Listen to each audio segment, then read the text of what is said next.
Break के बाद एक बार फिर से आप सभी का स्वागत है हेल्थ फर्स्ट में। दर्शकों, आज हम डाउन सिंड्रोम पर चर्चा कर रहे हैं और चर्चा करने के लिए मेरे साथ में स्टूडियो में मौजूद हैं डॉक्टर सरिता।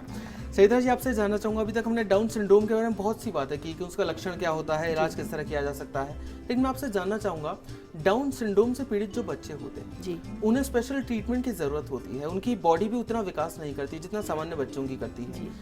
वो बच्चे थोड़े कमजोर भी होते हैं जी, तो संक्रमण होने की कितनी संभावना उन्हें ज्यादा होती है, वो जानना चाहिए। हाँ, देखिए, बिल्कुल सही कहा आपने। जैसे मैंने बताया कि दोनों तरह के लक्षण हैं। बायोलॉजिकल चीज़ें भी काफ़ी हद तक होती हैं और ये बच्चे वीक रहते हैं और बहुत जल्दी इनको समस्याएं होती हैं। ख़ास तौर से हार्ट से रिलेटेड प्रॉब्लम्स भी काफ़ी होती हैं इन बच्चों को, और आए दिन की जो रोज़ की परेशानियाँ हैं वो भी औरों के कंपैरिजन में ज़्यादा होती हैं। तो इनका ध्यान रखना बहुत ज़रूरी है और समय समय पर इनका चेकअप कराना और इनसे निदान लेना बहुत ज़रूरी है। दूसरी तरफ जो मेंटल लेवल की बात है, उसको वहाँ कोई इलाज दवाई दे के नहीं है। मैंने बताया कि वहाँ पर हम उसकी ट्रेनिंग से उसको आगे बढ़ा सकते हैं, पर इन चीज़ों की हम रोकथाम कर सकते हैं एक डॉक्टर से सलाह लेके। जी, आपसे जानना चाहूँगा सरिता जी, क्या ये जो रोग है डाउन सिंड्रोम के अनुवांशिक भी हो सकता है? देखिए, ये अनुवांशिक नहीं होता, ये क्रोमोसोमल एनामलीज की वजह से होता है।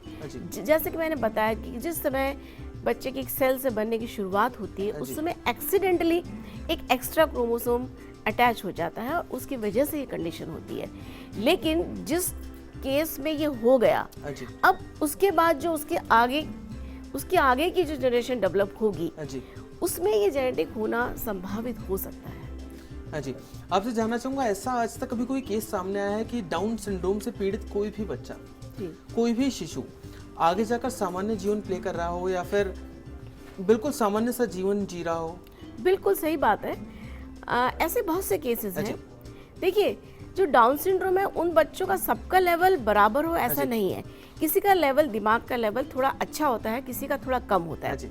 जैसे कि जो एक एवरेज लेवल है, एवरेज लेवल का जो इंटेलेक्चुअल लेवल है, वहाँ पर IQ का लेवल 90 से 110 होता है, अगर आपको पता हो तो ये बच्चे नेचुरली 90 पे भी हो सकते हैं, उसके आगे तो मुश्किल है, लेकिन 80 पे भी हो सकते हैं, 70 पे भी हो सकते हैं और नीचे भी हो सकते हैं। तो 70 तक बॉर्डर लाइन कैटेगरी है। तो बॉर्डर लाइन कैटेगरी में अगर डाउन सिंड्रोम है तो वो अपनी लाइफ औरों की तरह बिल्कुल नॉर्मल जी लेगा।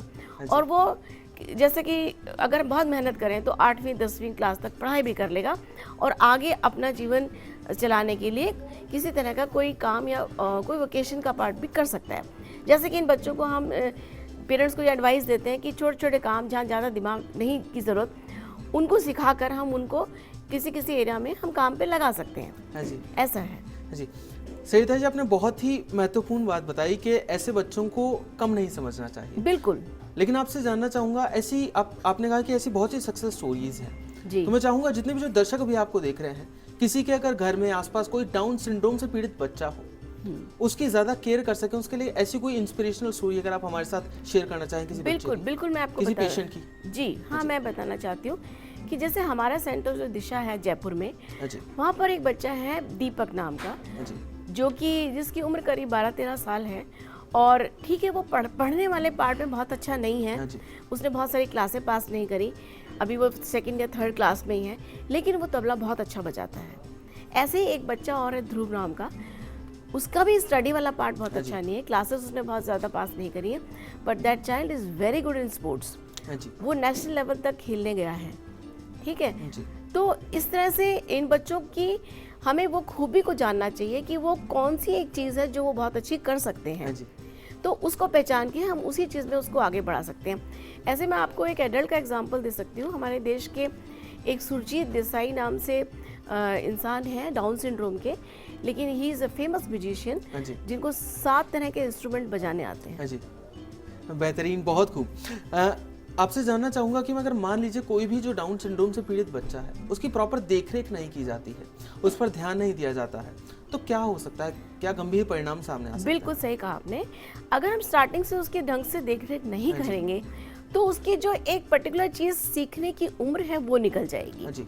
अगर वो निकल गई तो फिर हम आगे वो उसको नहीं करा पाएंगे। इसलिए ज़रूरी है कि छोटी उम्र से ही उसे सिखाया जाए, उसको चलना, भागना, दौड़ना, साइकिल चलाना या किताब के अक्षर पहचानना, रीडिंग कराना, लिखना, जूते के फीते बांधना, घड़ी में टाइम देखना, ये सब ये सब चीज़ों को सिखाने के लिए एक रेडीनेस पीरियड होता है। जी। अगर वो रेडीनेस पीरियड निकल गया तो उसके बाद उसको सिखाना मुश्किल है। तो इसलिए हमें जितना जल्दी हो सके उसके साथ काम शुरू करना चाहिए। जी। जी सरिता जी, आपसे जानना चाहूंगा कि जो सामान्य उम्र होती है लोगों की, क्या डाउन सिंड्रोम से पीड़ित बच्चे भी उतना ही उनकी उम्र होती है या फिर कम होती है? नहीं, ये नहीं कहा जा सकता कि सामान्य उम्र होगी।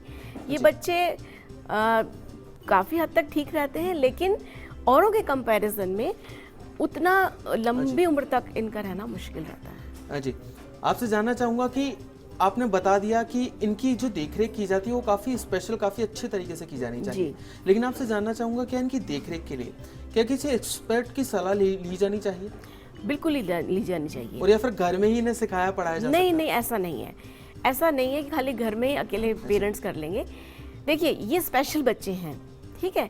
इन स्पेशल बच्चों के लिए हर देश में हर जगह स्पेशल स्कूल्स होते हैं, लेकिन मैं आपको लेटेस्ट इन्फॉर्मेशन बताती हूँ। WHO के अभी जो लेटेस्ट गाइडलाइंस हैं उसके अकॉर्डिंग इंक्लूसिव क्राइटेरिया चल रहा है। इंक्लूसिव क्राइटेरिया मतलब कि जो डिसेबिलिटी वाले बच्चे हैं, जो डिसेबल हैं या जिनके साथ कुछ समस्याएं हैं, उन बच्चों को भी हमें मेन स्ट्रीम स्कूल में ही रखना चाहिए। डाउन सिंड्रोम बच्चों को भी हमें मेन स्ट्रीम में ही रखना चाहिए, लेकिन वहाँ पर उनकी ज़रूरत के हिसाब से फैसिलिटीज़ होनी चाहिए, जैसे कि स्पेशल एजुकेटर्स। इन बच्चों के लिए अलग से टीचर्स होते हैं जो कि स्पेशल एजुकेशन में कोर्स करके आते हैं और उनको सिखाया जाता है कि इनको किस तरीके से आगे पढ़ाना लिखाना है। तो जितने भी नॉर्मल स्कूल्स हैं उन्हीं स्कूलों में ये फैसिलिटी हो और इन बच्चों को वहाँ पर जो भी ज़रूरत है उसको पूरा किया जाए। जैसे स्पीच की दिक्कत है तो speech therapy, physiotherapy, special education और काउंसलिंग, इन सब के ज़रिए ये मिल के एक अप्रोच है।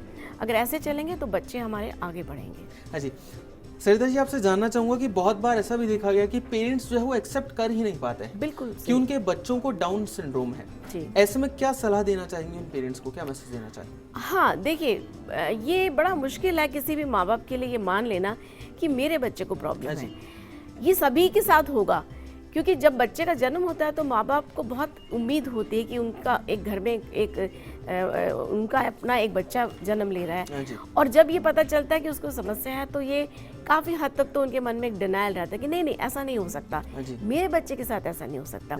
लेकिन धीरे धीरे उनको काउंसलिंग करके बार बार उनको ये समझा के इस बात से उनको अवगत कराना ज़रूरी है कि ये आपकी ज़िंदगी का पार्ट है, लेकिन ये एक छोटी सी ये एक बात है इसके साथ, और इसको बहुत बड़ा ना माना जाए, उसको नॉर्मली लिया जाए।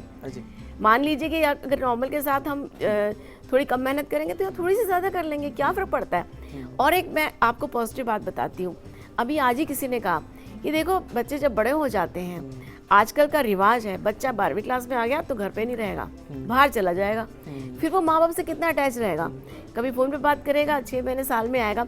लेकिन ये बच्चे तो बच्चे हैं, ये आपके पास हमेशा हैं, ये आपकी हर बात मानेंगे, आप जैसा गाइड करोगे वैसे करेंगे। तो इस बात से आप खुश होइए कि आपके घर में बच्चा है हमेशा, आप उसको अपने हिसाब से सिखा रहे हैं, आप अपने उसके साथ रह के अपनी और उसकी ज़िंदगी को एंजॉय कर रहे हैं। आपसे सरिता जी अंत में जानना चाहूँगा कि जितने भी जो दर्शक अभी आपको देख रहे हैं, वैसे आप बहुत कुछ बता चुकी हैं डाउन सिंड्रोम से जुड़े हुए बच्चों के बारे में, लेकिन अंत में कि किस तरह सावधानी रख सकते हैं, और अगर ऐसा कोई बच्चा उनके घर में है स्पेशल चाइल्ड, तो कितनी ज़्यादा देखरेख की उसे ज़रूरत होगी? हाँ, देखिए, मैंने कहा ना कि अगर वो स्पेशल चाइल्ड है और उसको देखरेख की ज़रूरत है औरों के कंपैरिजन में ज़्यादा, उसको छोटी छोटी चीज़ें सिखाएं। उसकी जो फिंगर्स की डेक्सचैरिटी है वो उतनी फ्लेक्सिबल नहीं होती, लेकिन काम कर करके उसे हम सोचते हैं कि इसको नहीं कराएं क्योंकि इसको आएगा नहीं, ऐसा नहीं है। आप उसको घर के हर काम में इन्वॉल्व कीजिए, यही ट्रेनिंग है। आप उसे छोटे छोटे काम करवाइए, उसको कपड़े पहनना, कपड़े उतारना, बटन लगाना, जूते के फीते बंद करना, हम उसके लिए क्यों करें ये सब? हम उसको करने के लिए मौका देंगे तो वो सीखेगा। फिर घर के जो काम होते हैं, जैसे जैसे बच्चा बड़ा हो उसमें उसको इन्वॉल्व करें, ये सारी चीज़ें वो आराम से सीख सकता है। ठीक है, पढ़ाई लिखाई कम होगी, लेकिन बाकी चीज़ें भी तो हमारी ज़िंदगी में महत्व रखती हैं। अगर वो ये सारी चीज़ें सीख जाता है माँ बाप की ट्रेनिंग से, प्यार से, तो वो आगे अपनी ज़िंदगी आराम से जी लेगा। जी, तो दर्शकों, आशा करते हैं कि हमारे कार्यक्रम आज आपको काफ़ी पसंद आया होगा। सरिता जी हमारे स्टूडियो में आने के लिए और दर्शकों को इतना कुछ बताने के लिए डाउन सिंड्रोम से जुड़ा हुआ आपका बहुत बहुत शुक्रिया। धन्यवाद। तो दर्शकों, उम्मीद करते हैं कि आपने डाउन सिंड्रोम से जुड़े हुए बहुत कुछ जाना होगा। एक बार फिर से आप सभी से होगी मुलाकात, तब तक ले दीजिए इजाजत। आज के लिए इतना ही, नमस्कार।